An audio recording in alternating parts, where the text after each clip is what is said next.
გამარჯობა მეგობრებო, კვარაცხელიას ოქროს ბურთის შანსები და რა მოხდა მსოფლიო ჩემპიონატის ფინალში. ეს და სხვა მრავალი საინტერესო ინფორმაცია დღევანდელ ვიდეოშია. ხოლო თუ ფეხბურთი გიყვარს და გსურს ყოველთვის ახალი ინფორმაციები მოისმინო, მაშინ მოიწონე ვიდეო და გამოიწელი არხი. ეს თქვენთვის ორი წამის საქმეა, ჩემთვის კი დიდი мотиваცია. მადლობა თუ შენ ჩემი ორი პატარა თხოვნა გაითვალისწინე და მოდი დავიწყოთ.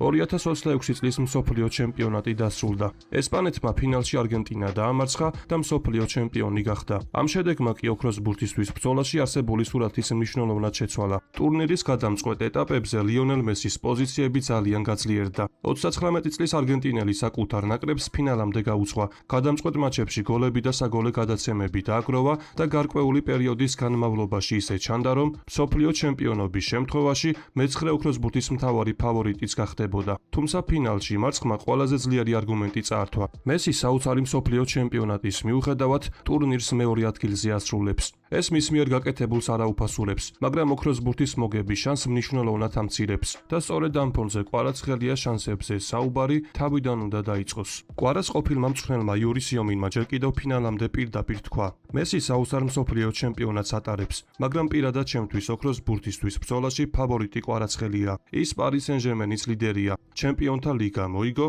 და გუნდში უმნიშვნელოვანესი როლი აქვს. მსოფლიო ჩემპიონატის დასრულების შემდეგ სიომინის პოზიცია უკვე ნაკლებად ემოციურად და უფრო რეალისტურადაც ჟღერს. მესიმ ფინალამდე მიაღწია, მაგრამ ტიტული ვერ მოიგო. ესპანეთმა კი მსოფლიო ჩემპიონატი უფრო გუნდური ძალით მოიგო და არა რომელიმე გამოკვეთილი ვარსკვლავის ინდივიდუალური დომინირებით. სწორედ ეს შეიძლება ოქროს ბურთის კენჭისყრაში მნიშვნელოვანი აღმოჩნდეს. ესპანეთის შემადგენლობაში რამდენიმე მაღალი დონის კანდიდატია. მათ წარმატებაში მნიშვნელოვანი წვლილი შეიტანეს როდრიმ, რომელიც ტურნირის საუკეთესო ფეხბურთელად დასახელდა, ლამინ იამალმა, მიკელ ოიარსაბალმა, პაუ კუბარსიმ და სხვა ფეხბურთელებმა. შედეგად ესპანელი მოთამაშეების ხმები შეიძლება რამდენიმე კანდიდატ შორის გაიყოს. მაშინ როცა კვარაცხელია სასარგებლოც ძალიან მკაფიო საკლუბო არგუმენტი არსებობს: ჩემპიონთა ლიგის მოგება და პლეი-ოფში გამორჩეული ინდივიდუალური გავლენა. თუმცა ეს იმას არ ნიშნავს, რომ კვარაცხელია ავტომატურად მთავარი ფავორიტი გახდა. ჰარი კეინი, ლამინ იამალი, უსმან დემბელე, კილიან მბაპე და მაიკლ ოლისე კვლავ სერიოზულ კონკურენტებად რჩებიან.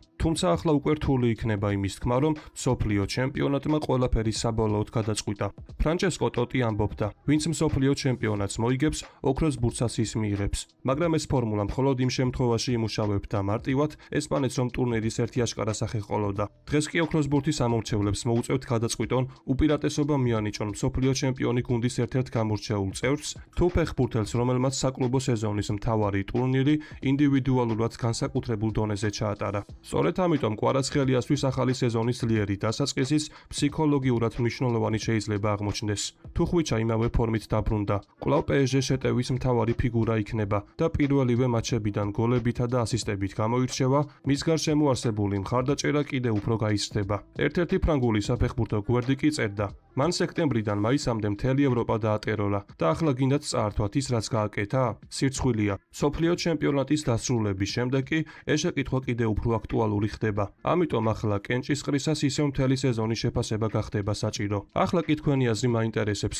ესპანეთის ჩემპიონობისა და მესის მარცხის შემდეგ ვინ უნდა იყოს ოქროს ბურთის მთავარი ფავორიტი? ახლა კი გადავიდეთ მსოფლიო ჩემპიონატის ბოლო მატჩზე. ფინალზე, რომელშიც ესპანეთმა არგენტინა დამატებით დროში 1-0 დაამარცხა და მსოფლიო ჩემპიონი გახდა. შეხვედრის ერთადერთი გოლი 106 წუთზე ფერან ტორესმა გაიტანა. მან 10 კაცით დარჩენილი არგენტინის დასვა საბოლოოდ გატეხა და ესპანეთს მსოფლიო ჩემპიონობა მოუტანა. თამაშის ანახაობრივი ეპიზოდებით გადატვირთული არ ყოფილა. არგენტინა კომპაქტურად და ორგანიზებულად იცავდა თავს.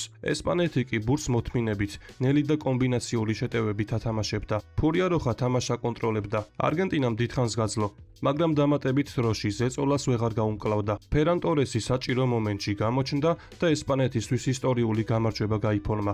ესპანეთის ტრიუმფი დამსახურებული იყო. გუნდი მთელი ტურნირის განმავლობაში ყველაზე დაბალანსებულ და ორგანიზებულ ნაკრებებს შორის იყო. ფინალში საკუთარი სტილისთვის არ უღალატია და გადამწყვეტ მომენტს მოთმინებით დაელოდა. მაგრამ თუ ამარცხის გამო ვინმეზე განსაკუთრებით დამწყდებოდა გული, ეს ლიონელ მესი იყო. 39 წლის ასაკში მან წარმოუდგენელი მსოფლიო ჩემპიონატი ჩაატარა. თითქოს ბოლო ძალები მოიკრიბა. არგენტინა კიდევ ერთ ფინალამდე მიიყვა, გაიყვანა და იმ ასაკში გააკეთა ის, რასაც ფეხბურთელების უმეტესობა კარიერის საუკეთესო წლებშიც ვერ ახერხებს. ამიტომ ფინალის დასრულების შემდეგ მესიმ ცრემლები ვერ შეიკავა. თითქოს თავადლეოც ხვდებოდა, რომ მსოფლიო ჩემპიონატის სცენაზე ყველაფერი დასრულდა. ტრიუმფამდე ერთი ნაბიჯი დააკლდა, მაგრამ ამ ტურნირზე თავისი დარჩენილი ენერგია მთლიანად გაიღო. ასევე ამ მუნდიალზე უკანასკნელად ვიხილეთ კრიშტიანო რონალდუც. თავად ტურნირი შესაძლოა ისტორიაში ყველაზე სანახაობრივ მსოფლიოდ არ დარჩეს, მაგრამ მხოლოდ ის ფაქტი, რომ მესისა და რონალდუს მსოფლიო ჩემპიონატის ბოლო მატჩები ვიხილეთ, მას განსაკუთრებულ მნიშვნელობას მაინც აძლევს.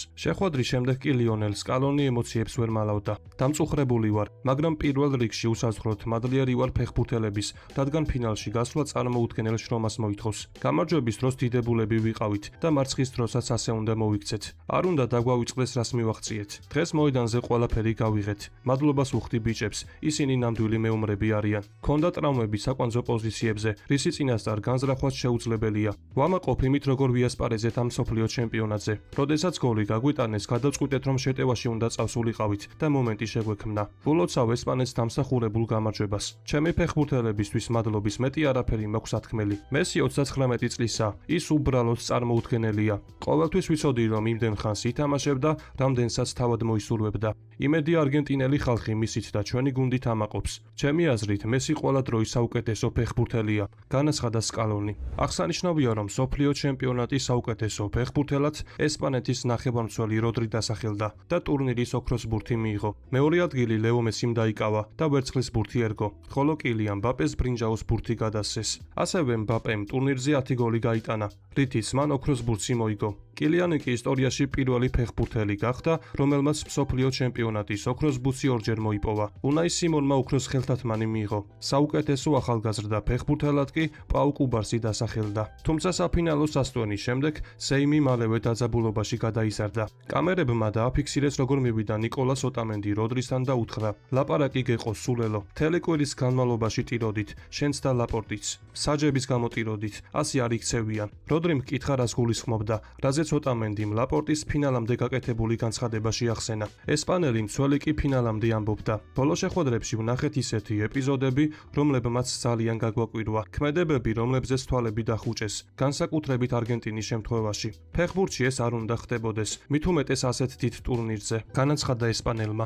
ამიტომ როგორც ჩანს, ეს სიტყვები არგენტინელებს არ დაავიწყდათ და ფინალის დასრულების შემდეგ წყენა პირდაპირ მოედანზე გამოჩნდა. კიდევ უფრო მძიმე ეპიზოდი როდრისა და მოლინას შორის მოხდა. როდესაც ესპანელი ნახევარმცველი გამარჯვების აღსანიშნავად გარბოდა, მოლინა მას მუცლის არეში დაარტყა. კონფლიქტში ლეანდრო პარედესის ჩაერთო. მან ჯერ გარსიას ყელში წაუჭირა ხელი, შემდეგ კი გავი მოედანზე დააგდო და მისკენ აგრესიულად გაიწია. პერედესის ქმედებებმა კი დიდი კრიტიკა გამოიწვია. ერთი სიტყვით არგენტინელმა ფეხბურთელებმა მოედანზე ემოციები ვეღარ დამალეს. საბოლოო ჯამში კი ესპანეთი სრულიად დამსახურებულად გახდა მსოფლიო ჩემპიონი, ხოლო დიდი ალბათობით მესის ბოლო მუნდიალი ფინალში მარცხით დასრულდა. დღევანდელ ვიდეოს კი ამით დავასრულებ. მოტივაციისთვის კი თხოვნა, რომ ავიდეთ მინიმუმ 2000 მოწონებაზე. ასევე გამოიწერე არხი, რათა იყო მუდმივად საქმის კურსში. ყველას გისურვებთ ჯანმრთელობას და ბედნიერებას. მე კი მომავალი ვიდეოთი ძალიან მალე დაგიბრუნდებით.